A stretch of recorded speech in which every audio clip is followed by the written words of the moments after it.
Deus, eu quero agradecer ao pastor pelo presente. Obrigado. Prazer tê-lo conosco. Abra sua Bíblia no livro de 1 Crônicas, capítulo 10. Quero pensar rapidamente com os irmãos algumas coisas que entendo que o Espírito Santo tem colocado no meu coração, na minha mente. O Barcelos fez aqui uma costura, não é? No decorrer do culto que veio acontecendo, que vem sendo dito. E aqui nós vamos mexer com algo que talvez seja para aqueles que ou já estão em Cristo ou ainda estão indecisos. Mas eu quero ver se eu consigo mexer com algumas coisas com vocês. 1 Crônicas, capítulo 10, versículo 13 e 14. Quem achou, diga amém. Foi pouquinho, hein? Quantos têm vindo à escola dominical, diga amém. Agora você falou mais forte, foi menos gente. Eu estou atento. Glória a Deus.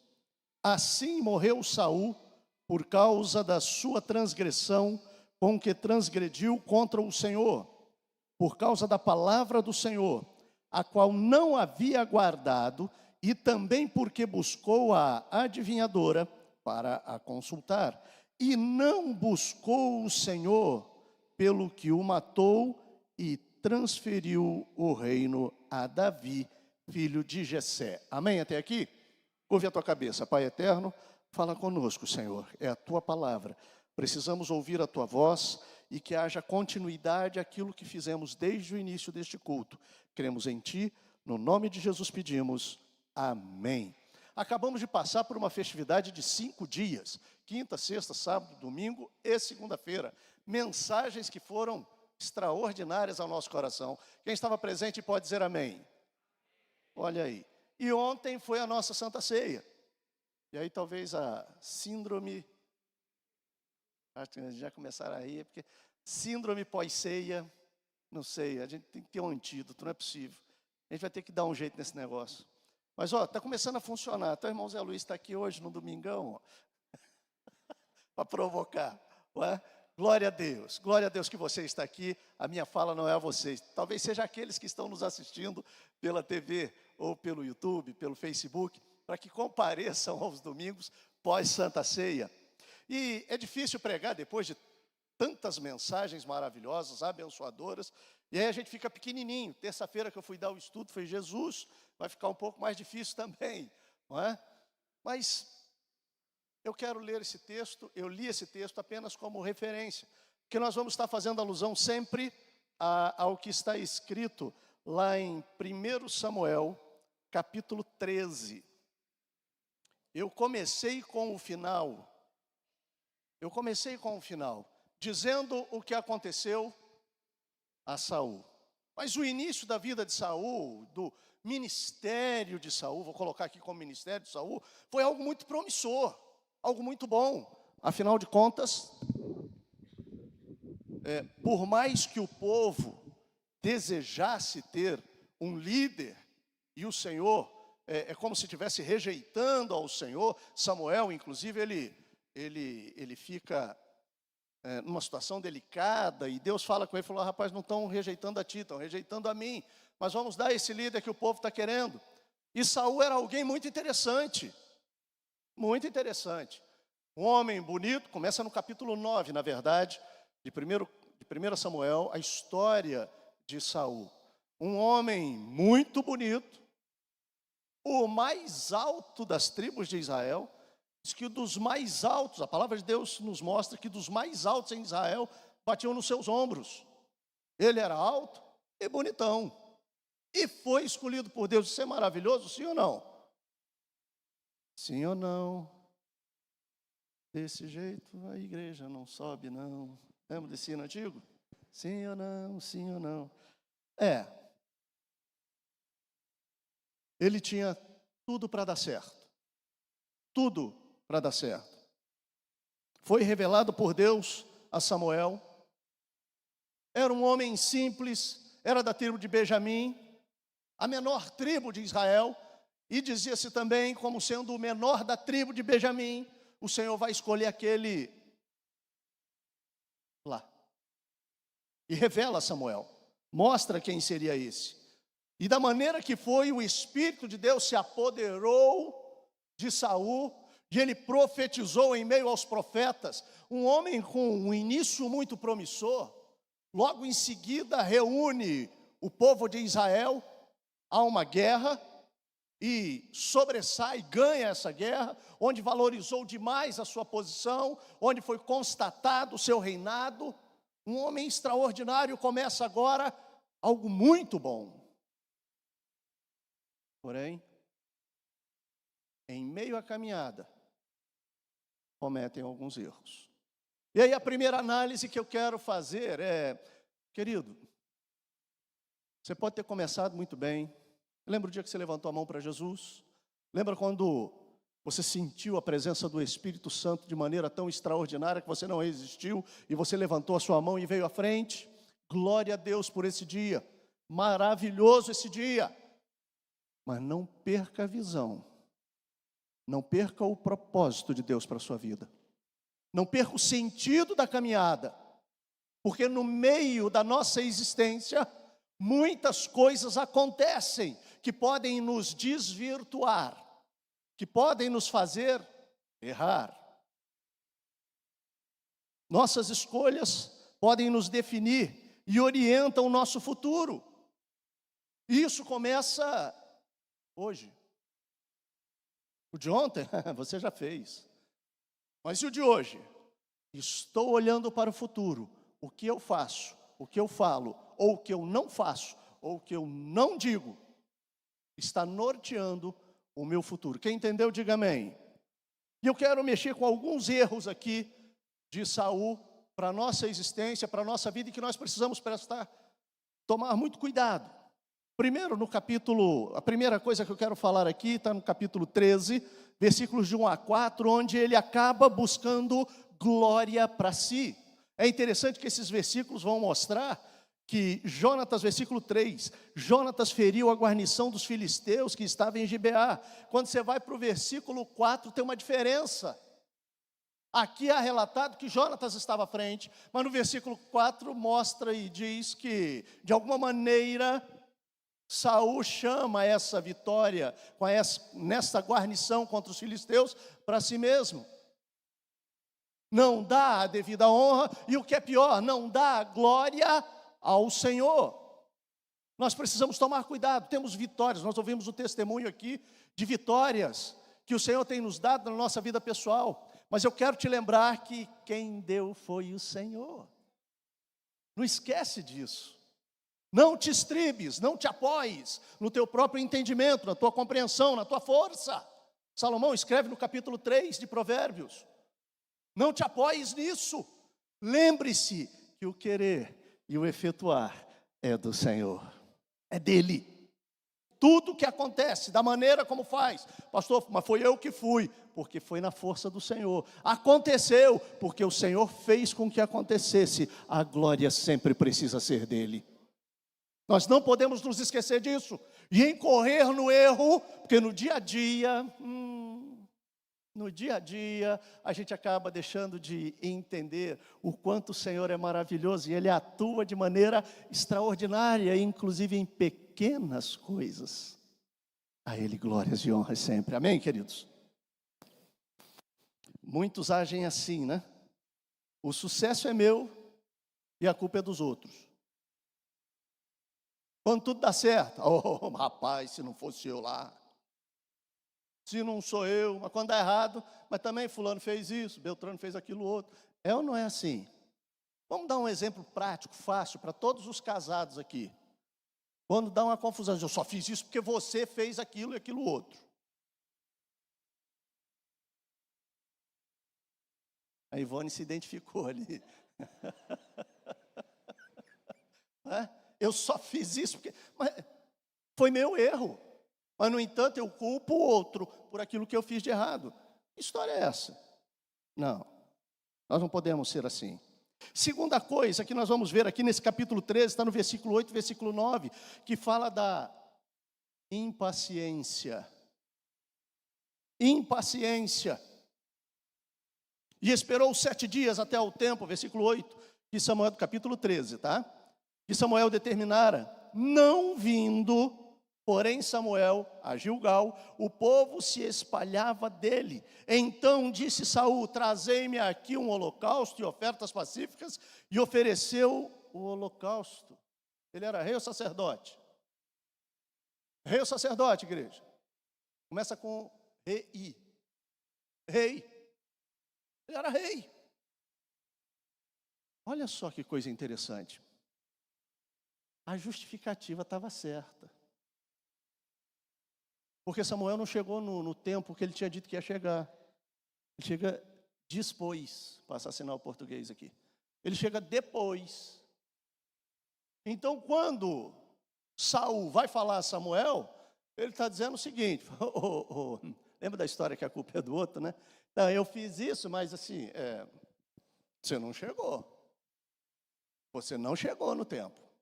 E eu estou vendo as coisas acontecerem à minha volta. E aí, então, agir como sacerdote. A impaciência, preste atenção nisso, a impaciência pode estar revelando a nossa falta de fé em Deus.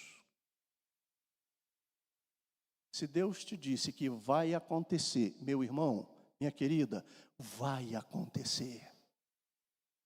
Como? Quando? Eu não sei, mas o tempo de Deus, ele é perfeito. Não entre na frente, não atravesse, não tente ajudar Deus. Deus sabe como agir, Deus sabe como fazer e quando deve ser feito. Ah, mas as coisas estão acontecendo e vão continuar acontecendo, mas a minha fé continua sendo no Deus único e verdadeiro, Senhor da minha vida. Eu não posso me esquecer disso.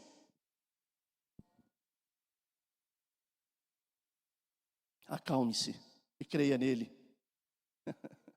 Hebreus capítulo 10, versículo 23, diz que ele é fiel para cumprir. Ele é fiel para cumprir. Quantos têm bênçãos do Senhor? Promessas do Senhor por acontecer ainda? Levanta a mão, deixa eu ver. Você está olhando aí quem levantou a mão? Viu aí? Fala para ele, vai acontecer. Fala para ela, vai acontecer. Vai acontecer. Eu creio no Deus que eu sirvo. Aleluia.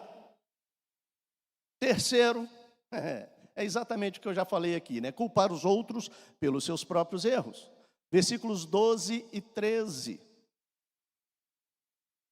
E eu disse, agora descerão os filisteus sobre mim a Gilgal, e ainda a face do Senhor não orei, e forcei-me, interessante, né? E forcei-me a oferecer, e ofereci holocausto. Então disse Samuel a Saul, agiste neciamente e não guardaste o mandamento que o Senhor teu Deus te ordenou, porque agora o Senhor teria confirmado o teu reino sobre Israel por algum tempo. É o que está aí? Para quanto? Quanto tempo seria? Sempre. Irmão, quando a gente interfere, minha querida, quando a gente interfere na ação de Deus, a gente corre um sério risco de estar cortando tudo aquilo que Deus tinha para a nossa vida. Tudo aquilo.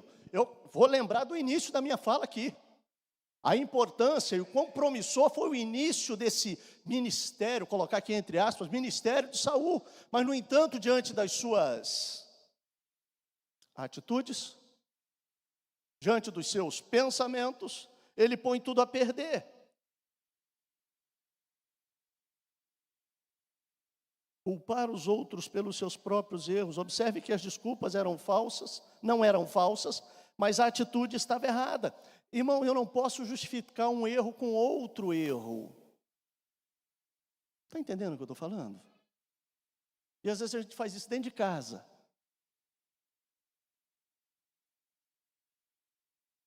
E a gente tenta consertar uma coisa que está errada, agindo errado também. Põe um ponto final no que está errado. Ponha um ponto final no que está errado e haja certo. Pastor, vai ter consequências? Sim. Ponha um ponto final naquilo que está vindo errado. E Deus vai abençoar isso. Escute. E Deus vai abençoar isso. Saiba assumir seus erros. Tenha coragem de reconhecê-los. Tenha coragem de reconhecê-los. Uma vez eu falei aqui uma frase, né? Não é bem uma frase, é um pensamento que eu disse que ninguém é pai de filho feio. Não é isso? Lembra que eu falei isso aqui uma vez? Às vezes a criança é meio... a gente fala, nossa, que coisa bonitinho. Oh, bonitinho. Mas o pai e a mãe falam, é lindo, não tem criança mais bonita na face da terra. Não é assim? Quem é pai e mãe aqui sabe disso. Não vem falar que é feio, não, que dá até briga esse negócio. Não é? Porque é meu filho. Ninguém é pai de filho feio. Então, quando acontece alguma coisa errada, e não foi eu que fiz, é muito feio isso. Não, isso foi por causa de... Tenha coragem de assumir os seus erros. Davi era extraordinário por causa disso. E quando eu estava lendo algumas coisas, os relatos de Saul e os relatos de Davi tem uma lista enorme de pecados. Me atrevo a dizer aqui que pecados quantitativamente maiores do que os pecados de Saul. E aí, por que então Saul foi rejeitado e Davi continuou sendo abençoado? E ainda tem mais, um homem segundo o coração de quem? Mas ele errou. Eu quero vos lembrar aqui que quando Natã chega diante de Davi, mostrando o pecado dele com Batseba, quando aponta para ele, acho que uma vez eu falei isso aqui, talvez um de nós aqui, não vou falar eu não, eu não, qualquer um de nós aqui, essa eu não vou assumir sozinho não, fosse a gente, rei, dava uma olhadinha do lado, lá para o outro, mandava o guarda sair, você falou o que aí? Você é culpado, pegava a espada, matava, falou, ele tentou me matar aqui, leva embora, e pronto, acabou. Pequei contra o Senhor. A atitude de Davi era, pequei diante do Senhor. A consequência veio, porque o pecado traz as suas consequências. Mas ele foi um homem extremamente abençoado. E a nação foi abençoada, porque ele sabia reconhecer os seus erros e se humilhava diante do Senhor. Eu não vejo uma atitude dessa em Saul. Eu não vejo. A Bíblia não relata atitudes dessa. Como eu disse, ele era promissor, mas no entanto tinha faltas e falhas terríveis. Uma outra coisa aqui, na caminhada de Saul, a desobediência. Indo mais para frente, no capítulo 15, versículos 22, 15 e 22. Porém Samuel disse, tem porventura o Senhor tanto prazer em holocaustos e sacrifícios, como em que se obedeça a palavra do Senhor? Eis que o obedecer é melhor que o sacrificar, e o atender melhor do que a gordura de carneiros. Isso porque ele ganhou a luta, se não me falha a memória aqui, com os amalequitas. É isso mesmo, contra os amalequitas. Ele ganha a luta e o Senhor falou, olha, extermine tudo, acabe com tudo. Animais, homens, mulheres, crianças, parece um negócio meio absurdo. Lembrem-se que isso no Velho Testamento é uma sombra para o Novo Testamento. E aqui eu vou dizer, quando aniquilar tudo isso que é inimigo de Deus, do povo de Deus, eu vou dizer, cuidado, que muitas vezes nós fazemos alianças com situações, com pessoas, com circunstâncias que não são de Deus. E quando nós olhamos para isso aqui, falamos, meu Deus do céu, por que ele não obedeceu? Por que nós muitas vezes não obedecemos? Por que mantemos muitas vezes em nosso coração, em nossa atitude, pequenos delitos, pequenos pecados, e nós tentamos justificá-los de tantas formas? Não, irmão, em nome de Jesus, esse foi um erro que Saul cometeu. Não faça aliança nenhuma com o pecado, não faça aliança nenhuma desobedecendo a Deus. Obedeça ao Senhor, para que a gente possa ter a bênção de Deus. E isso é difícil. Talvez por isso, Moisés escrevendo, Deuteronômio, capítulo 28, versículo 1, ele fala que a gente deve ter o cuidado de guardar tudo quanto está escrito. Ele não fala que a gente tem que, olha, ou você cumpre tudo, ou já era. Não. Tenha o cuidado. A gente vive prestando atenção no que está acontecendo. A gente não peca de forma deliberada, porque a gente tem o cuidado. E a gente tenta, a gente observa. Às vezes há um descuido e a gente pode novamente ir aos pés de Cristo e falar: Senhor, tem misericórdia da minha vida, me perdoa. Esse foi um acidente na minha vida. E não um viver no pecado. Quem está entendendo, diga amém. De repente vocês ficaram silenciosos demais.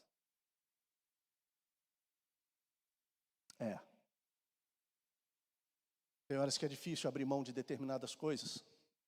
Foi o que aconteceu com Saul. Foi o que aconteceu com Saul. Ele vai para a guerra.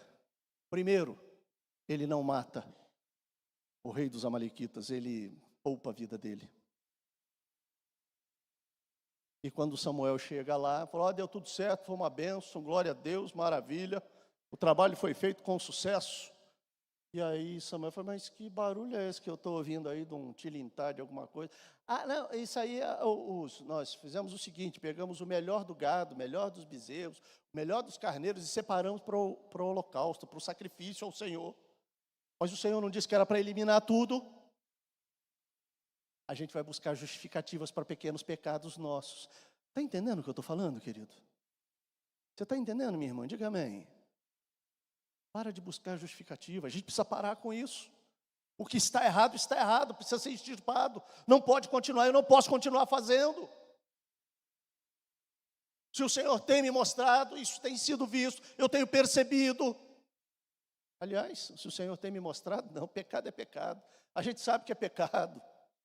É só ler a Bíblia. É só conhecer um pouquinho desse Cristo maravilhoso a quem servimos. Nós vamos saber o que está errado. Atitudes, pensamentos, ações, às vezes inércias. Preste atenção e não deixe que isso tome conta da sua vida, mas que a gente volte-se para o caminho do Senhor. Não vamos perder o que foi tão bonito inicialmente no decorrer da caminhada, porque a gente não presta atenção dos lados, não presta atenção ao que se passou, ao que está à nossa frente. Não, nós precisamos prestar essa atenção. Atitudes rebeldes, somadas à falta de arrependimento, afastaram Saul por completamente do Senhor. E aí eu vou fazer aqui, já estou caminhando para o final. Não adianta vir e estar na igreja, se vestir ou andar como quem crê em Deus, cumprir alguns rituais como ler, orar, cantar, ter cargos de liderança ou estar em evidência na igreja. Isso, visivelmente, é muito bom. As pessoas vão olhar e falar: olha, está servindo ao Senhor. Olha que beleza, né? Mas não conhece. Mas não sabe o que está acontecendo. Tinha uma canção antiga que dizia assim: ninguém se esconde da presença de Deus, esteja onde estiver, tudo Deus vê. Se debaixo das águas procurar se esconder, não adianta nada, porque tudo Deus é. Entendeu? Entendeu?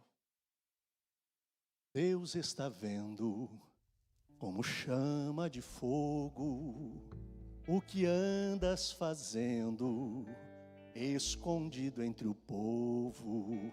Não se pode esconder da presença de Deus, porque dos altos céus tudo Deus vê. Você pode dizer amém? Você pode glorificar ao Senhor? Sabe, queridos, da mesma maneira como Deus vê aquilo que está errado em nós, e o Espírito Santo nos mostra, nos fala, agride a nossa consciência para que a gente possa buscar perdão do Senhor, esses mesmos olhos como chama de fogo, sabe exatamente quando você dobra o seu joelho, sabe exatamente quando você faz algo que resgata alguém para o reino da luz. Esse mesmo Deus é o Senhor de justiça, é um Deus que sabe de absolutamente tudo. Que às vezes a gente vem para a igreja e quer fazer alguma coisa, quer que o pastor veja, quer que o meu líder veja, quer fazer, porque, olha, acenar a bandeirinha foi eu que fiz. Deus está vendo como chama de fogo, com os olhos como chama de fogo. Não esqueça disso. O que você faz, o que você fala, Deus está vendo tudo aquilo que é ruim, mas tudo aquilo que é muito bom também, para a glória de Deus. É preciso cumprir, ou pelo menos procurar cumprir a sua palavra. Isso precisa estar incrustado no nosso viver, no nosso dia a dia. Tem coisas que escapam, pastor, eu sei, porque eu também sou tão falho como qualquer um de vocês. Mas aí a gente se volta, lembra de Davi? Pequei, Senhor, tem misericórdia da minha vida, eu não quero mais isso sobre mim.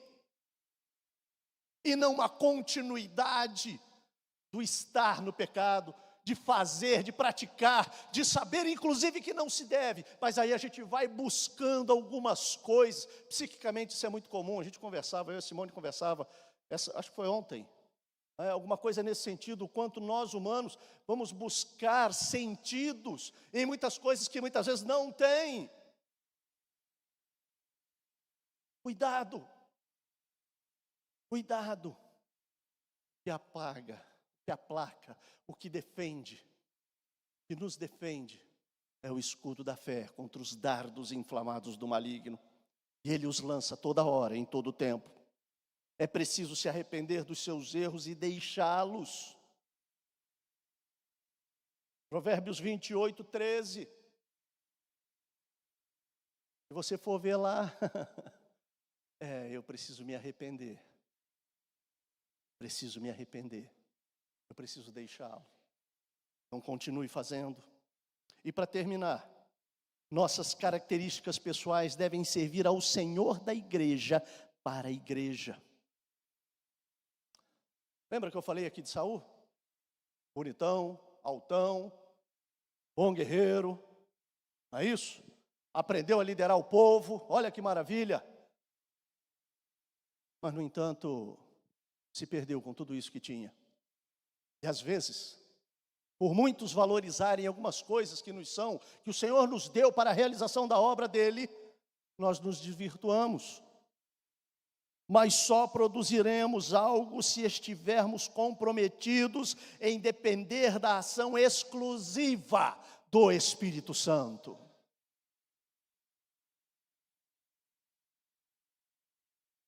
Tem aptidões, tem dons distribuídos à igreja, tem qualidades, características pessoais aqui das mais diversas. Coisas, e isso é maravilhoso a gente entender no reino de Deus. O quanto eu não consigo, mas tem tanta gente que faz muitas vezes melhor do que eu determinadas coisas. E eu consigo às vezes fazer alguma coisa melhor do que alguém aqui. E quando a gente se ajunta, quando nós fica tudo juntinho, deixa eu assassinar o português aqui. Quando nós fica tudo juntinho, com um objetivo claro, preciso. O Senhor vem de uma maneira extraordinária, atuando através da igreja. Não porque eu, ou fulano, ou Beltrano, estava à frente, mas porque quem conduzia tudo era o Espírito Santo. Fizeram um trabalho extraordinário aqui, Selma, nesses 5 dias. Um trabalho da mocidade. Você falou aqui, foram quantas vidas para Cristo? 26, fora os batizados com o Espírito Santo. 26 que foram resgatados para o Senhor, fora aqueles que foram batizados com o Espírito Santo, que a gente não tem esse dado aqui. Porém, muito bom. E glória a Deus pela liderança que estava junto contigo. Mas se não é a ação de Deus, através de vocês, nada destas coisas aconteceriam. E aí quantos não apareceram, mas que contribuíram de alguma forma? E contribuíram, e eu não estou falando de contribuição financeira, contribuíram de diversas formas. Ajeitou uma coisa que ninguém tinha visto, pegou algo que ninguém sabia, ou então pegou uma vassoura para algo que ninguém viu, mas o nome do Senhor foi exaltado, glorificado, e Ele sabe quem o é. Isso está anotado, eu não tenho como saber. Tem até câmeras aqui na igreja, né? Estamos sendo filmados, por lado de fora da igreja tem câmeras também, mas a gente não fica buscando isso, porque a glória sempre pertence a Ele. Coloque-se de pé em nome de Jesus.